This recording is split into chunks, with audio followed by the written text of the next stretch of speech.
الأخوات، السلام عليكم ورحمة الله تعالى وبركاته. شحال من مرة كنسمع هنا وهناك، يعني الأصدقاء ديالي، الناس اللي قراب مني، كتسمع يقول لك ما كايناش الفلوس، الوقت ناعسة، كاين الأزمة، ما كاين والو. والو أخويا، الوقت واقفة. شنو كدير نتايا؟ كيجيك العجز.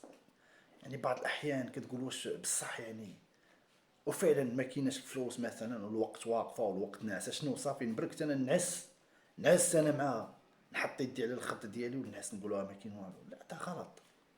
لابد من السعي واتخاذ الأسباب في طلب الرزق.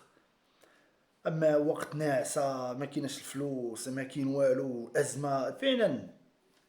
ولكن شنو ندير أنا؟ المطلوب مني أنا دابا شخصيا، أنا شنو غندير؟ غنبرك؟ زعما غنبدا نتمنى على الله الأماني، بقى نتسنى تنزل واحد المائدة من السماء فيها الطعام وفيها الأموال؟ هذا غير ممكن، هذا مستحيل.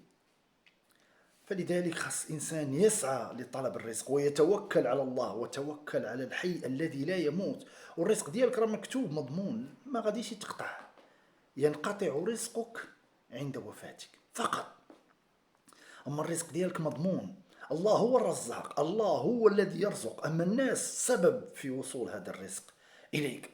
أما قال لا وما كاينش وما كاين، من ينزل الغيث من السماء؟ الله عز وجل. من يرزق العباد؟ الله. من يطعمنا؟ الله. من يسقينا؟ الله عز وجل. من الذي يشفينا إذا مرضنا؟ الله عز وجل. لكن كتشافى بأخذ الدواء، والدواء سبب في حصول الشفاء.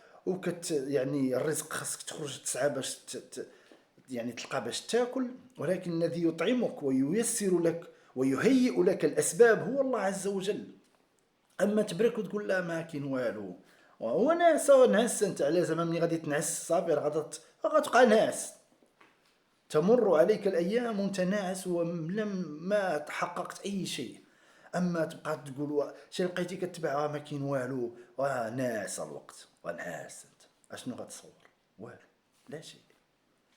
راه فعلا بعض الأحيان النفوس تمل. راه أنا كيجيني الملل وكنبدا نحس باليأس كيتسلل ليا، وكنبدا نقول وصافي راه ما كاين والو. لا، شويه كنبدا نقول لا، قم إلى العمل، نوض واصبر، والله عز وجل سيجازيك. احتسب لله، صبر، خدم، قلب، سعى في طلب الرزق، والله غادي يجازيك. أما تجلس أبدا، ما يمكنش. العالم كله يبرك، ما يخدم حتى واحد، كل شيء يبرك ويبداو ينزلوا الأموال. ما يمكن، لا يمكن، مستحيل. هذه الدار، هذه دار الشقاء. الدنيا ليس فيها الراحة. الدنيا فيها التعب وفيها السعي في طلب الرزق، وفيها يعني الأمراض وفيها المشقة. ولكن لابد من اتخاذ الأسباب باش ترتاح. خاصك تسعى وتطلب الرزق وتخرج وتخدم وتحصل واحد الرزق باش انت ترتاح. اما انت ترتاح باش يجي الرزق، ما يمكن، مستحيل. اي واحد ما عمره ما كيوصل الهدف ديالو الا وكتلقى عنده واحد المشوار ديال المشقه والتعب. ما يمكنش يوصل بلا ما يدوز الويلات في الحياه ديالو. اما باش يوصل بدون اي واحد الا جاي يعاود لك يعني السيره ديالو كيفاش وصل، راه انت بعض الناس السيره ديالهم كيفاش وصلوا يعني يندى لها الجبين، وانت بارك وكا ما كاينش ناعسه والو، الوقت واقفه، ما كاينش. وفعلا راه تكون، ولكن انت شنو المطلوب منك؟ انت تبرك؟ لا، خاصك تخرج تحرك، تقلب على الرزق ديالك. والسلام عليكم ورحمه الله تعالى وبركاته.